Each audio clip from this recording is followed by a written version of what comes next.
My name's Tantum and I'm a baby sleep expert. I help babies and parents everywhere learning how to love their sleep. Swaddling and sleeping bags, which one to use?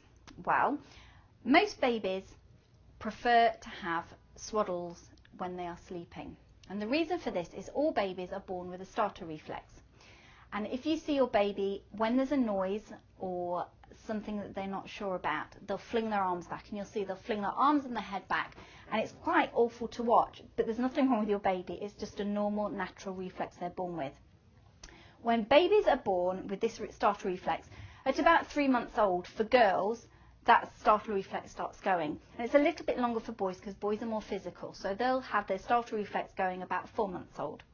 Now, if you don't swaddle your baby, then your baby will start relaxing into sleep, and then anything that's startling, that's a noise or anything like that, your baby will flinch, and that will wake them up. It also makes babies feel really secure. You imagine when they were inside your room, it's all nice and cozy, and they felt sides and they felt secure. And all of a sudden they're born into this big wide world and they're not sure where the edges are. So it's just like us standing on the top of a mountain. You know the feeling you get that you're going to fall off. That's exactly what happens to babies. The most important thing with swaddling is to make sure you use something that's natural and breathable.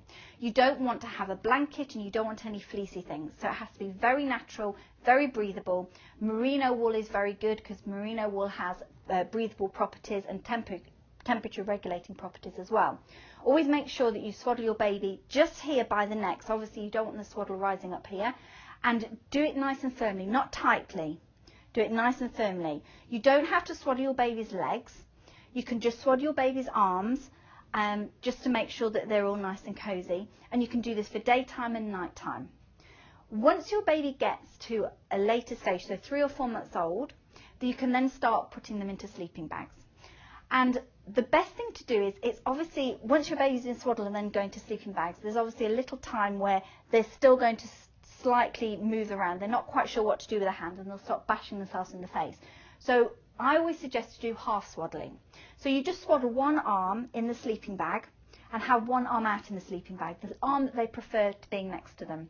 And the reason for this is, what will happen is you do that in the daytime for a week and then you do that for nighttime, because if you start unswaddling your baby, all of a sudden they have arms and they're not sure what to do, and so you're going to be woken up quite a lot in the nighttime. So just try and do that in the daytime, and then at nighttime you can fully swaddle and then try it again the week later, and then that's how your baby will learn how to fall asleep in the sleeping bag with their little arms up, which is very, very cute. So just try that.